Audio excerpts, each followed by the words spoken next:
Hi guys! Magandang gabi! Welcome back po dito sa Gandara SRU channel for showbiz update. Ang tatalakayin nga natin ngayon at pag-uusapan mga kakimpaw ay pumapatungkol po dito sa kaganapan ni Chinita Princess ngayong Sunday mga ka-KP, and syempre tungkol nga po dito sa desisyon ni Paula Avellino na tuluyan ng itali si Kimi. Hoy, grabehan naman nga yan. So, mainit pa rin pong pinag-uusapan at viral na naman nga si Kim Chiu ngayon dahil po sa segment ng Showtime, kaya pag-usapan natin yan. Pero bago tayo magsimula, sa mga hindi pa nakaka-subscribe sa ating channel, pakiclick lang po tayo ng ating subscribe button at notification bell na nariyan po sa baba para mag-updated po kayo at ma-notify tuwing may bago tayong chika at balita hinggil sa Kimpaw. Maraming salamat! So, welcome back po agad sa ating channel mga ka-KP, at tumako naman tayo ngayon sa pagbabasa ng komento mula sa atin pong mga subscribers bilang pasasalamat sa walang sawang pag-support at pagtutok sa ating mga balita. So, narito po ang first commenter natin for tonight. Shoutout po dito kay Miss Garrett. Sabi niya, true, mamahalin na lang natin si Kimi at susuportahan. Kung hindi man sila ang magkatuluyan, okay lang. May mas deserving para kay Kimi. Kasi ang bait ni Kimi, si Lord lang nakaalam. So, ayan mga kakimpaw. Bakit para napapadalas yung mga ganitong comment na para bang tinatalikuran na si Paula Avellino, no? Ayan, mukhang nagtatagumpay ang mga bashers na maghiwa-hiwalay na ang Kimpaw Lanchas at magkanya-kanya na mga kakimpaw. Hindi na magkaisa. Kasi mula lang yan ang mga chismis na nakafollow si Pau kay ganito, na co-star nila itong pinaka-inaayawan nila, na pinost pa ni Paulo si Maha, daming ganyan, di ba mga Kimpaw? So, dahil dyan, ay mukhang tumalikod na lahat kay Paulo at kay Kim na lamang mag-i-stay. Bakit may ganyan na gustong talikuran na ngayon si Paula Avellino? Mga chismis lang naman lahat ng yan. Grabe, no? Ang mga bashers sigurado humahalakhak ngayon dahil nagtatagumpay sila. Yun ba gusto nyo mangyari? Hanggat wala pong pruweba, hanggat si Kim ay nananatili po sa side ni Paula Avellino, ibig sabihin, wala pong ganyang klaseng istorya mga kakimpaw. Kasi si Kim nga ang unang-una pong magdi-disappear at si Kim ang unang-unang tatalikod at lalayo. Samantala, dumako naman tayo dito sa next comment na napili natin. Wala po to kay Miss Day Makiat. Shoutout po sa inyo. Sabi niya rito, salamat po, umayon kayo sa comment ko. Pare-pareho nating mahal si Kim. Mabuting tao, mabait, makajos, matulungin, may mabuting puso sa kapwa. Ako po simula pa 2006 pala, 2006 naduduling na ako. Kimi na kami dito sa amin hanggang ngayon. Magbibigay sana ako ng pang black screening, kaya lang nagbago isip ko dahil doon sa isang kasama sa movie. Kaya wag na lang. Madam, wala pa pong kumpirmasyon tungkol doon, madam. Yung rain po ba, Miss Day? Alam ko nag-aalala talaga kayo.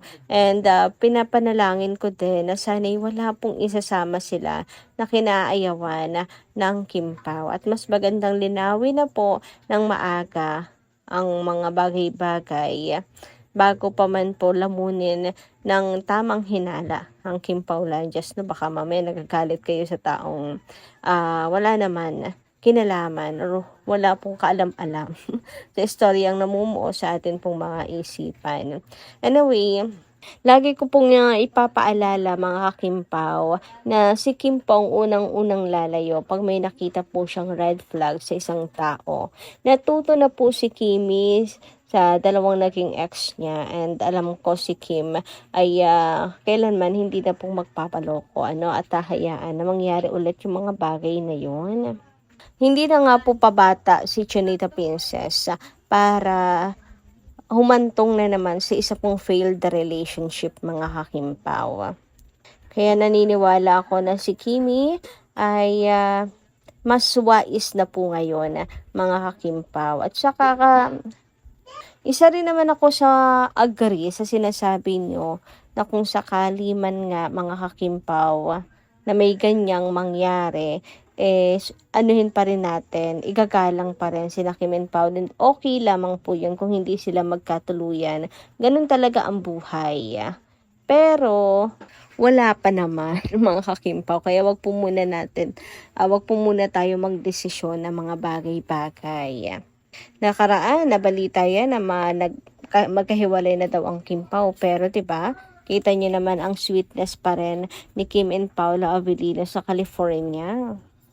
Anyway, thank you so much po muli sa inyong komento, Miss Day Makiat, at mabuhay po kayo. So, ito na at pag-usapan na po natin ang mga balita natin para sa gabing ito, mga kakimpaw, at unahin na natin pag-usapan ang isa pong mensahe ng isang fan kay Chinita Princess. So, nakita lang po natin to sa X and credit po sa inyo. Sabi niya rito, "Thank you for being a beacon of hope and the source of your pride of global Filipinos. Continue to soar, continue to love, and continue to be the beautiful soul that you are at Princesa Chinita. With all our love, respect, and loyalty, Kim Pao Abroad Warriors. Special thanks to Ate Melody. Umulan man o umaaraw, hinati niya talaga yung bulaklak. Thank you and God bless po." So, ayan mga kakimpaw. Mula po ay ito sa Kim Pao Abroad. Sayang, di ko nababasa. Sobrang liit na mga kakimpaw. But anyway, credit po sa inyong post. At makikita nyo dito na talagang si Kimi ay, or maraming nagmamahal dito kay Kim. Na sobrang mahal po siya ng kanyang mga taga-suporta, ng kanyang mga supporters. And globally, ang fandom ni Kimi. Kaya para po sa mga nangmamaliit kay Chinita Princess, ang masasabi lamang po namin, kailanman hindi nyo po mahihila pababa ang isang Kim Chiu dahil marami nagmamahal sa kanya. Meron nga ako napanood kanina lang sa X na ang isang artista hindi lamang yan binubuo ng talento, mga kakimpaw. Dahil binubuo yan ng pagmamahal at suporta. Hindi lang sa engagement sa social media, kundi yung mga nangyayari in real life, mga kakimpaw. O, diba? Yung iba kasi, diba, dumidepende sa engagement sa SOCMED. Pero, in real life nga naman, ang showbiz career. Kasi nga wala naman silang solid fan base, solid fandom, kagaya ni Chinita Princess, na alam mong organic talaga ang kanya pong mga engagement. Kasi makikita po talaga sold out ang tickets always pag nandyan si Kimi, anumang album or anuman mga kakimpaw. Kahit nga po ang mga garage sale yan ni Kimi, talagang sold out palagi. Basta alam mong maraming supporters si Kim Chiu na lagi napupuno ang venue tuwing andyan siya. Tuwing may event si Kimi, ang dami pong sumasalubong po sa kanya talaga. Kaya sorry na lang sa mga nanghihila sa kanya pababa kasi kailanman ay hindi niya may hila pababa ang isang Kim Chiu as long as nandyan ang Kim Pao fans at ang Kimers na sobrang solid kay Kim. Anyway, let's move on mga Kim Pao and dumako naman tayo sa next topic natin. And ito nga po yung pumapatungkol sa kaganapan ni Chinita Princess ngayong hapon, kung saan napaka-busy nga ng isang Kim Chiu na wala pong pahinga. Ayan nga po at meron na naman siyang commercial shoot, mga kakimpaw. As in, fully booked na talaga si Kimi till December. Tama po ang sinabi ni Miss Carl at hindi po siya nagsisinungaling, mga kakimpaw. Seryoso siya nung sinabi nga niya na fully booked na si Kimi hanggang December. Kasi kita nyo naman talaga, wala nang mapagsidlan, hindi na mapagkasya ni Kim, or konti na lang, hindi na mapagkasya ni Kim ang kanyang oras, mga kakipi. I wonder nga kung nakakatulog pa ba ng ayos si Chinita Princess dahil sa sobrang dami po niyang ginagawa. And sa mga taong kagaya niyan ni Kimi, nasanay na sa ganyang gawain, or parang hindi na rin po matatali nang wala pong ginagawa no mga kakimpaw. Sigurado ako, maninibago talaga ang katawan ni Kim. Kaya nga every time pag halimbawa, meron po yung ganap or event abroad, abay, nakakasingit pa yan, mga kakimpaw ng iba niyang gawain. Like photoshoot for her business, etc. So, diba, nasisingit niya yung mga ganyang bagay. As in, napaka-productive talaga ni Kim. Sabi nga ni Kim, sayang, nandoon na rin lang naman. And yun lang naman ang taong minamaliit nila mga kakimpaw. Hindi po nawawala ng work, as in araw-araw talaga siya. Fully booked talaga, 100%. Hindi nagbibiro si Miss Carl. Samantala, pag-usapan naman natin ngayon ang tungkol po dito sa isa pong endorsement ni Kimi na kung saan ay napansin po ng ilang mga fans na para bang hindi na si Kim ngayon ang bagong endorser dahil wala na yung kanyang mga standee, tarpaulin at mga pictures, mga kakimpaw. Ito po ay tungkol sa Julie's Bake Shop. So, alam naman natin na si Kim talaga ang endorser niyan, mga kakimpaw. And one of the reasons kung bakit talagang nakilala rin natin ang Julie's Bake Shop because of Kim. Sabi nga dito, wait lang, si Kim Chiu pa rin ba ang endorser ng Julie's? Bakit wala na mga standee or poster niya? Tapos na ba ang contract niya? Naku, nagpalit ako ng brand dahil siyang endorser. Ganon ko na-influence ang isang Kim Chiu. Paano? Nakakatakam siya kumain. Tapos mga favorite niya, masarap talaga. Ay, diba? Ibang klase din talagang influence ng isang Kim Chiu, mga kakimpaw. Talaga pong ginagamit, talaga pong binibili, talaga pong sinusuportahan ng mga fans ng bawat brand na ine-endorso ni Kim Chiu. Ganyan siya ka-effective na endorser. So, nakapagtataka mga kakimpaw kung wala na yung kanyang mga standees ngayon and posters. So, baka nga natapos na po ang kontrata ni Kimi dito, mga kakimpaw.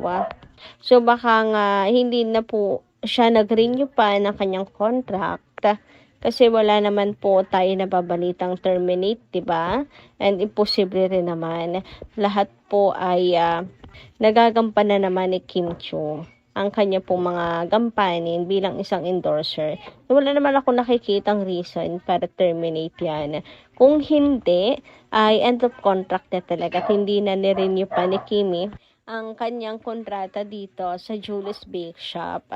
Hindi ko lang alam kung bakit, pero meron ako nababasa na baka may kinalaman ito doon sa pagtanggal ng mga tarp ni Kim, ng picture ni Kim dati isang bake shop, isang Julie's Bake Shop, mga kakimpaw.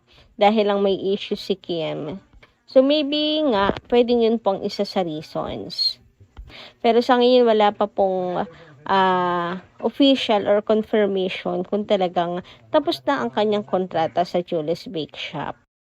Anyway, hanggang ngayon naman nga mga kakimpaw, mainit pa rin pinag-uusapan na marahil talagang tuluyan na pong tinali ni Paolo Avellino si Kim Chiu. Kaya po, Avellino na ang tawag sa kanya ng mga co-host. Kasi baka nga mamaya niyan, ay yan na ang legal surname ni Chinita Princess. Kasi hindi naman nga daw po madudulas yan si Meme Vice kung wala siyang nalalaman. So kayo guys, ano inyong masisig tungkol dito? Comment nga lang po dyan sa baba. Dito lang muna ating update. Maraming salamat po sa inyong pakikinigan. Kita kasi po muli sa mga susunod natin chika. Maraming salamat at ingat po palagi.